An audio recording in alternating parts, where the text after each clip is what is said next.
Yeah, I'm here today to talk about two of my favorite tools.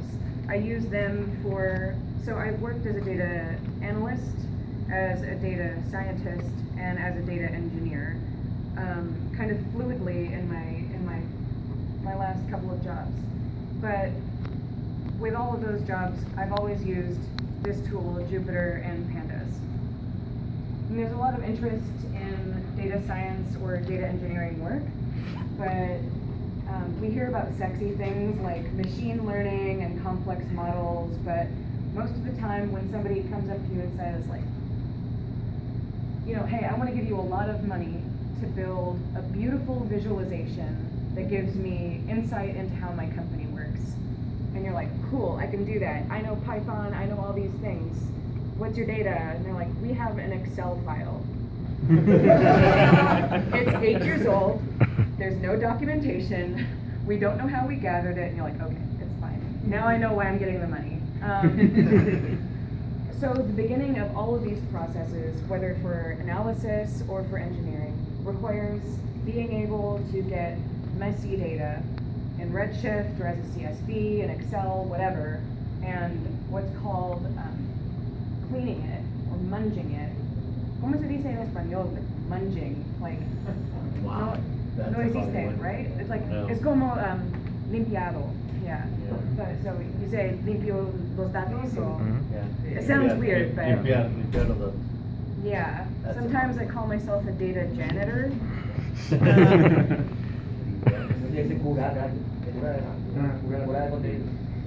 So this makes it easier. I want to show you two things today.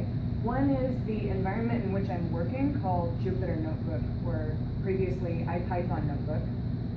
And the other is Pandas, a library made in Python resembling R. Anybody use R? Nerds. It's very similar to R. It's maybe, you were also a nerd. I like R.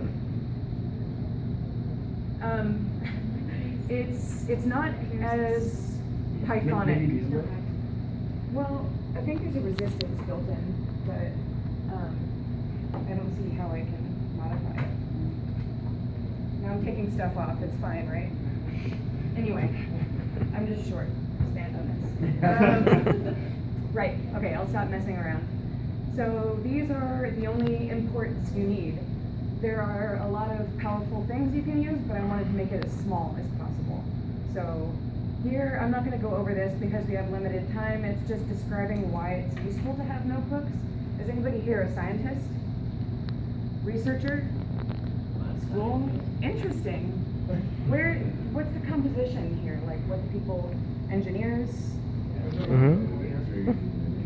Who's developer?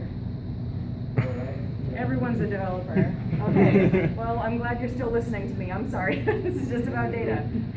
So I won't talk about data and science and reproducibility, but if you want to talk about it, I study neuroscience. I can talk to you about that. I'm going to start by showing you some cool things in the notebook. I'm not going to walk through step 1, step 2, step 3, because you can look that up. I just want to show you like tips and tricks. So it's tab completion, whereby you can search, for, okay, well, not when it's about that, but just keep being marked down. So you can use tab completion to find like what the contents of a library are. I imported pandas, and now I get to see like what even is this. Maybe you can only remember part of a command, and it does that for you too. From math, import what? Cosines. We all use cosines, right? And built-in documentation. This is one of my favorite things because I don't know if you have this problem, but I write some code, and if I change windows, I forget what I'm doing. I lose 30 seconds. It feels like I work for an hour a day, and the rest of the time I try to remember what I'm doing.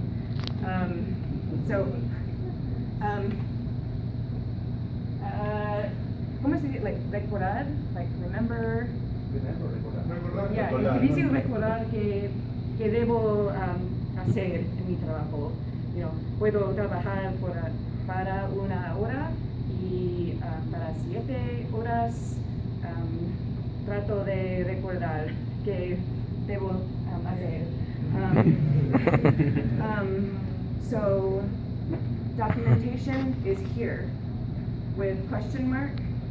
It shows me the keyword arguments, you know, like the doc string, like even what you should expect from the code. Or if you just want to know your arguments, it's just that. And yeah, it's easier than leaving to look at the documentation. As an engineer, it's important to use Sparkle text so that people read your pull request. What I'm showing you here is a different type of cell. We have cells that are code, which you know recognizably is the code, and then markup languages. Usa markup también. Es markup como LaTeX, which is for nerds. Anybody use LaTeX? Yeah, okay.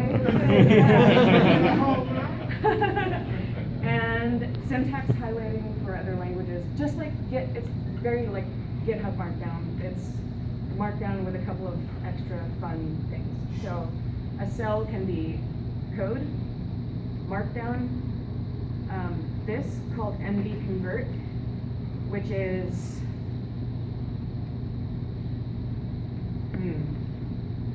consider it like the raw format of the thing I had here. I should say this thing, what underlies the notebook. This is all JSON. It's in JSON file. And JavaScript is used to render it like this. When you want to export this, sometimes you want the code to be exactly what you see, and that's what this is for cleaner conversion. And there are also things called magic methods here, where you can pull up things built into just this environment that will make your life easier, like excerpting your own code or seeing command history.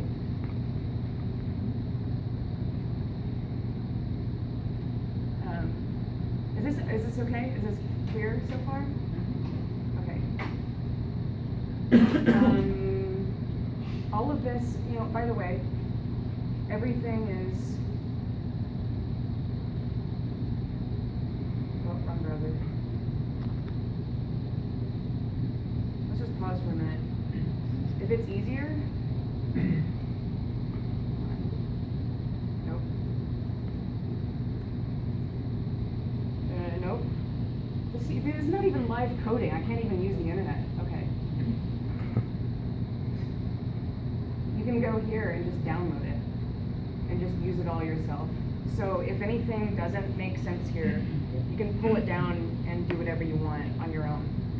So maybe I don't have time to present everything. You can see it all, and then I have, you know, this documentation too. Okay. Back here. Yeah, tab completion, markdown, which I should say I like because when you're doing analysis work, you are often trying to share this with somebody who is not technical, and you need to be able to explain with a good user interface what it is that you've done, because not everybody can read the code as well. And here's a cell where you can run Python 2 code. Everything here is Python 3, but when I work with some analysts, they still use Python 2. So I can write both in the same environment. And you only need to, you know, use what these are called, this list of magic methods. And as ever, you know, like in Bash, do you use Bash? Yeah, I'm not sure if another shell is more popular, but anyway, just like with LS, you know, you can see all of the methods here. A lot of the time I just like to see what methods are available and then do things until it breaks.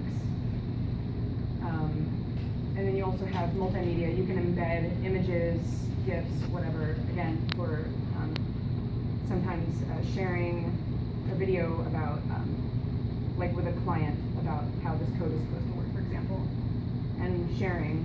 Like, this is not a proprietary format, it's not complicated, it's just JSON, so anyone can pull it down. And you can share it not only as the pure JSON, you can export as HTML and use on your blog to show people code you've written in like a story, or you can export it as a PDF, which is probably strange, but some books are being published as this.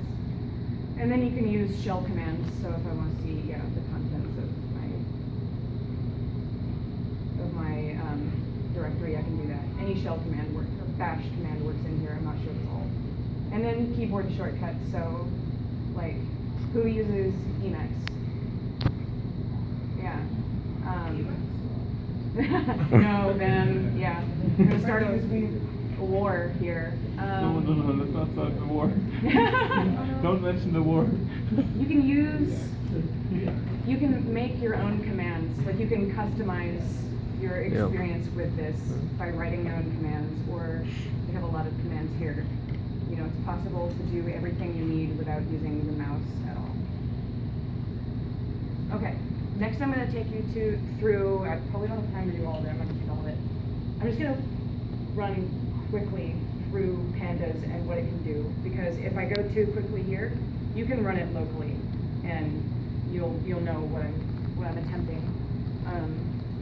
If you do download this and my code is not clear, like what I'm trying to accomplish, feel free to make a pull request and fix it. Not asking you to do my job though, so sorry. Once again, because the worst part about dealing with data is that it's really unstructured and variable, and it's usually made not by engineers, but by people who don't think programmatically about what the data is, and I will show you soon what that means. So there are a lot of functions built into pandas that are trying to do as much work for you up front, for massaging the data, cleaning the data, so that you don't have to worry about, to streamline your process. So this is United States income data that I'm going to show you now. I found recently, or I tried to ask you, there is no government data about income here? Like, Yes, there is. There is, oh. One.gov.do. What's it called? One.gov.do. One has the right address character. Go. Government. Government? Yes. Dio? Just kidding. Dios? Go. Go. V. I get it!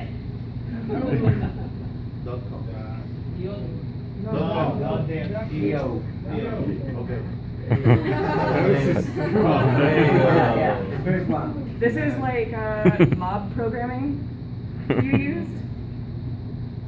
It's a paradigm where one person codes and a bunch of people around them tell them what to do. It sounds like hell. Okay, I will analyze your income. Anyway, later. Yeah, You can extract data from the datos.gov.do. Do you have another 30 minutes? Just kidding. Okay, good. All right, I will do that later. Yeah, so this is United States income data, and this looks like garbage, because it is garbage. It's not useful to me. I've read it in, and I think it's important when you first get in data, look at all of it. This is not going to make sense right now, but it's still okay to look at to get intuition. People talk about data visualization, like it's really fancy charts and interactive and whatever. This is still data visualization. It's telling me where in my file, like there's redundancy, like we are the best animal in the world at seeing patterns, right? So we know, we're really arrogant, okay. Then I have methods that I can use to just get a sense of what I have. Like there are 166,000 rows total here, and so I know that I want there to be around that many rows in each one of the columns, so I know I'm not missing data. So I look and it tells me what type, I get a rough sense. I'm skipping to the sexy parts because I had to figure out, out of the 100 columns, I actually only needed 5. 5. So this is how I just take subset 5 that I want. This is the state, and the way that this is structured is interesting, but I won't go too much into it. Basically, rather than tell you everyone in Gasquet makes this much on average, it tells you there are 6 kinds of people in Gasquet. Some make less than 25,000, some make over 200,000, whatever. It gives you the range. It gives you how many people make that much, and it tells you all of the money that came from all of those people. It's kind of strange, but it gives us, it's good because it gives us variance, right? Because mean can only tell you so much, right? Once again, I look, just make a check. Then I see some basic descriptive statistics, and you can look this up later, but another thing you'll want is taking a subset of rows. A trap here is that this doesn't work like the indexing you normally see, where this should be 6 to 10. But anyway, yeah, it's a way to trap yourself. I rename the columns, you'll often want to do that. There's a built-in method for just saying the first 5, so you have like a rough sense of what's there. And then I use an operation called group by. Does anybody here use SQL, SQL? Nice, okay, good. You know that you have a group by. This is just like that group by. It's just telling me, what I want to aggregate and by what else. And so that is indeed what I said. I want to add up everything that exists for a zip code, dropping the particulars of income level. And I do this, and it looks good, except like this, what is this? There is no 0, 0, 0, 0 where people live. This is for, well, anyway, yeah. I know this is wrong, and I want to... Do you use these kind of cartoons in your real job? Yes. Oh yeah. All the time. You don't? Actually, I really do. I Oh. use this in my pull requests. It's fine. Yeah. Yeah. It's literate programming. Okay. So. Where is a better place? That's weird, that's weird. Keep Huh? going. Thank you. So, I'll show you why, for example, it's important. This is not actually a valid data point, but let's just pretend it is. Maybe that's just a really cool place to live. I take the mean. Uh-oh. Now I've done it. Oh, I should probably be running my code.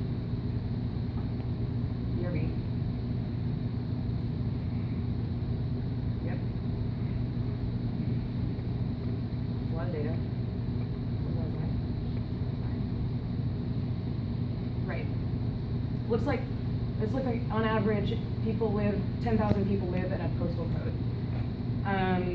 I did some research, and that's not true.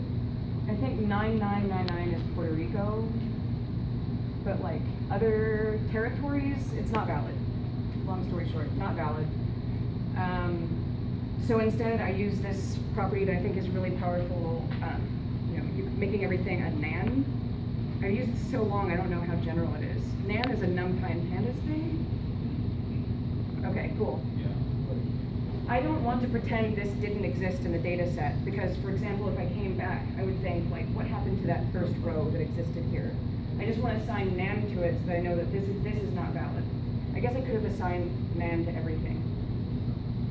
So I should do that. But for now, it's fine, because I want to drop the nans and just deal with what I understand to be valid data. And right now, this means like the mean is half what it was. And this has happened to me before. Without realizing that I had the wrong zip code, I told the CEO of my company information about our customers, and had I was missing all of Massachusetts, because it doesn't matter. I dropped a 0. It's just, this is why we do this, is exploration. So the real mean is half that. You can pass, all right, this is where I remember that I should have told you everything that happens here is a view on the data. If I perform an operation, because this is what's called exploratory data analysis, do you know? Exploratory, I don't know how to describe it. You're just, can I say this? You're screwing around. Like, you look at the data and it is never clear immediately. It's like all coding. It's not clear immediately what you should wind up with. And this lets you poke here and say, is this a thing? Poke here, is this a thing? And each time, Pandas is only telling you what this would look like. Unless you use this option, which tells it, no, I want it to make it so, like Star Trek. Okay. I won't tell you why, but like I need to do other data massaging. Oh, I fucked this up. Oops, I shouldn't say that. Anyway. I wanted to show you this difference because Pandas is, you know, Python, everybody likes to make fun of Python for being relatively slow, but because sometimes you deal with like a lot of data, I think some people are even trying to use this for big data advisedly. There are things in Pandas that make sure they're using C. So this is happening in Python, and this is happening in C. And so this winds up being, where's my benchmarking? Okay.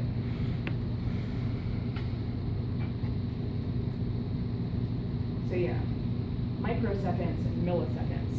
So I don't remember how many orders of magnitude we're working with, but way faster because it's running in the C layer.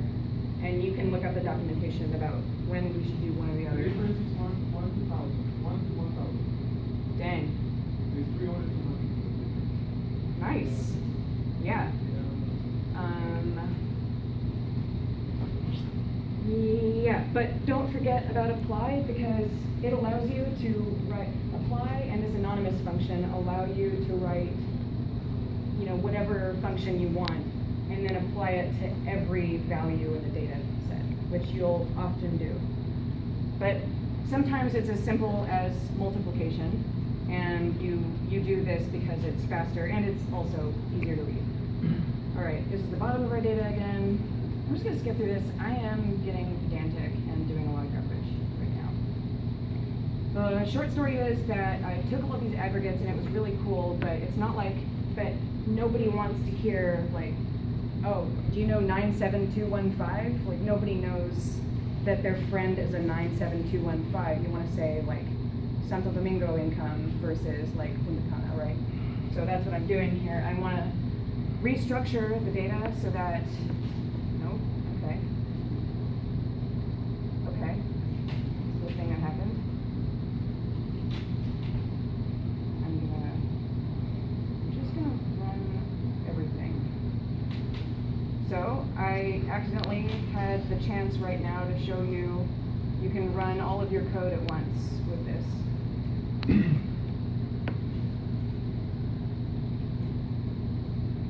All right, while that's happening,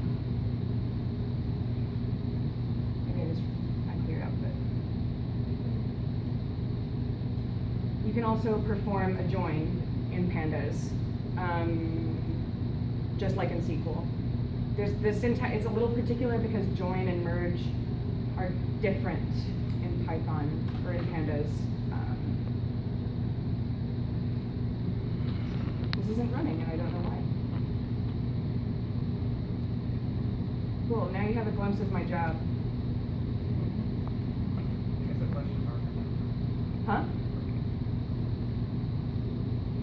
Yeah, I neglected that. I didn't actually need to use pd.readcsv there. I think, yeah. This is the benchmarking, maybe I should ignore that. I'm doing math again. It's easy in Pandas to just write this like you would a sentence. There's a thing called merging where I just wound up saying I don't care about zip codes, I just want to see states. So this gives me like the top state, no, the top zip code in the United States. This looks weird too, right? It's only 250 people.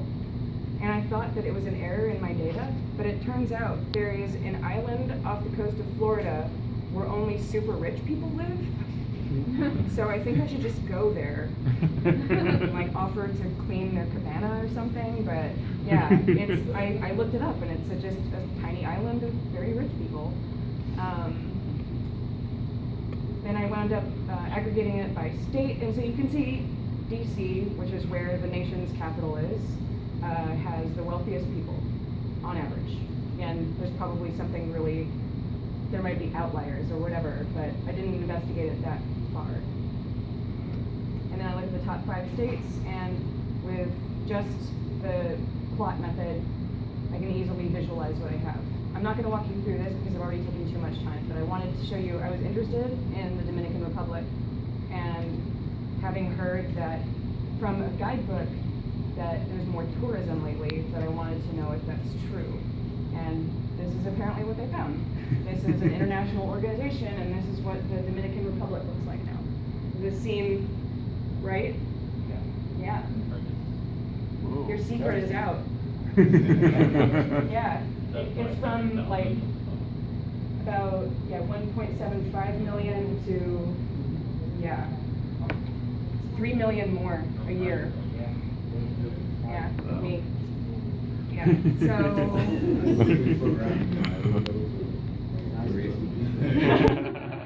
yeah, so sorry, that was a little meandering, but it's easier to do this on your own. Yeah. So I encourage you to do that, and if you think there's something really good I missed, make a pull request, improve it, tell me something cool about it so I can do my job better. All right, that's it, sorry.